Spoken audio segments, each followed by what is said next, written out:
Thanks for tuning in to another of our podcasts at Communitas. John and I are going to have a brief discussion about another issue that might help you think through the book. I hope you'll stick with this little talk till the end. Hopefully it won't be too long. But in this discussion, we want to talk a little bit about the timing of the events in the book of Revelation, because that's one of the big disagreements about Revelation, is the question of when are these events supposed to occur.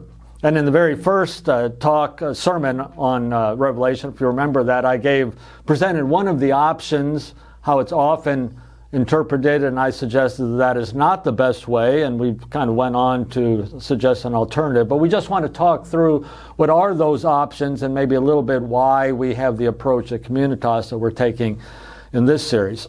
Well, anyway, one of the traditional approaches has been given a name. It's sometimes called the preterist approach. But that approach sees that the events in Revelation, in fact, most of the prophecies that are given in the Bible are already fulfilled. That those promises and prophecies were fulfilled in the life and career of Jesus, and perhaps culminating in the destruction of the temple in 70 AD. And that pretty much fulfilled those promises or prophecies, and that there's not a lot more that we should be looking for in terms of unfolding of events. So that's one possible approach. Another approach is kind of the complete opposite, and that sees the prophecies or predictions or the events in the book of Revelation as being almost exclusively in the future. At least from Revelation chapter 4 to the end of the book, people think that Revelation is not just future to John's time 2,000 years ago, but is still future for our time. So we are still looking for those events to happen sometime in the future. Another possible approach is what's sometimes called a historical approach, and that kind of sees the events in the book of Revelation as the unfolding of church history from the time of John up until, well, whenever the end time comes, whether it's our time or that's still in the future. And I mentioned when we began to look at the letters to the seven churches that some people see that those seven churches as seven periods of church history. The church of Ephesus kind of represents the early church. The church of Laodicea represents the church of the last days.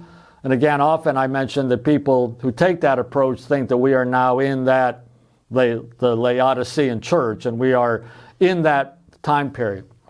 Then the other approach that's kind of how we are looking at this more or less in our series is sometimes called the idealist approach. And that is that it sees the book of Revelation first as applicable in John's time.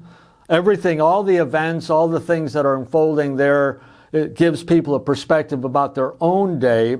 But at the same time, the book of Revelation is kind of a lens by which we can look at our own events. And so what is being revealed in the book of Revelation is this sort of spiritual conflict that's always going on behind the scenes at John's time, but all through church history, and in our own time, we can see those patterns going on. You can see characters that kind of repeat themselves in history, and so the church always finds itself in the sort of conflict and decision-making process that the book of Revelation talks about. And so in that sense, it's for us. It was for John's time. It's for us, and we can use the book of Revelation as a way of reflecting on our own circumstances and what we need to do and be even today. So with that in mind, John, maybe you could talk a little bit about sort of your history with those different approaches, maybe where you might have been one day and where you are now, and why. Yeah, okay, thank you. Well, I became a Christian in the early 1970s, and for most of the 20th century, the prevailing view concerning Revelation and future things was of the view that Revelation spoke about the future, and that in fact we were living through the times that it was speaking about. And in fact there were predictions that Jesus would come again in the 1970s. Now, you can understand why that had real traction in the 20th century, because obviously it was a time of massive turmoil, 2 world wars, huge changes. Europe changed in terms of the empires turning into nation states, borders rapidly changing, the emergence of the Soviet Union, the communist revolution in China. All of those things tended to fuel this idea that events were hotting up and the things that were predicted in Revelation were being fulfilled at that time. Now, obviously, as we move on 50 years from that, we realise that that was a little bit premature. And I think probably the thing that made me change my mind was the sense that if these things did not have a distinctive message for the first century church, what was the point of giving this revelation to John, and what has been the value for the Christian church through 20 centuries up to our own time? So I think the kind of relevance issue was a very definite issue there. And I'm just trying to find my, here we are. Revelation 11, which I think gives us a really helpful window on what Revelation is trying to do in terms of talking about place and talking about time. These words here, their bodies will lie in the public square of the great city, which is figuratively called Sodom and Egypt, where also their Lord was crucified. Now you read a statement like that and you realise that there's no geographical place that could be described in those terms. What you're getting is a composite picture of the worst evil that is seen in the Old Testament, an example in Egypt of dramatic resistance to the will of God, and the place where Jesus died.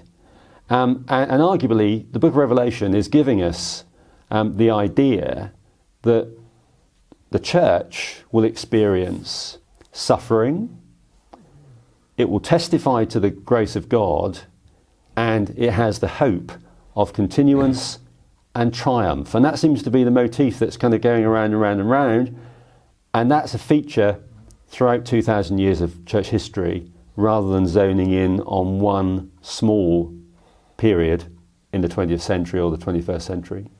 Thank you. Another thing that I found helpful to think through the different approaches and kind of where we are, it comes in a book that I've kind of quoted from already in the series, but he has this diagram, and you can see it on your screen, where you have the 4 quadrants and you have the 2 axes. And so the vertical axis is whether you have a past focus or a present focus or the future focus, because that's, when do these events occur? That's a critical question, and that's where people differ. And so you can plot like where I am or where you are, and how much of that focus is from past to future. But also helpful is this kind of horizontal axis, where on the one hand you have kind of reading the text as a code, where you're looking for some kind of precise correspondence, that there's, this is a prophecy that points to one particular thing or person or event in history, to the other end where you use the text as a lens to kind of look at something else. Anyway, I found it helpful just to plot different people there, but I wonder, John, if you could maybe unpack a little bit about the text as code, and especially the text as lens, and what does that mean to use anything in the Bible, but especially the book of Revelation, as a lens to look at something else? Well, I think that it's a valuable lens through which to view our present situation. As I mentioned earlier, the idea that the book of Revelation has at its heart a wounded lamb who will triumph is very, very important. And I think that reading the book of Revelation through a lens that reminds us that we're part of the people of God throughout Old Testament period and New Testament period, and that the things that sustain us are the same as believers in the past, and the mission that we have of testifying to Christ is what we need. And I think that's particularly important in the 21st century, where there can be a loss of confidence in the power of the Word of God and the power of the blood of Christ to bring people into a relationship with God.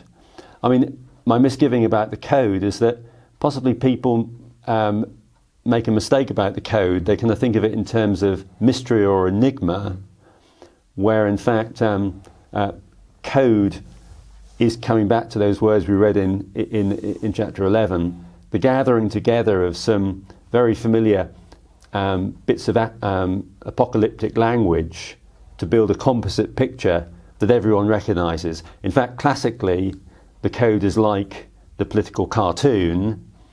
So you have a bear, and it represents Russia. You have an eagle that represents America. It's shorthand. It's visual shorthand that everybody recognises and sees clearly. But the lens is very important for us to see what's central about Revelation. And I think it's a testimony concerning Jesus, the crucified one. Thanks.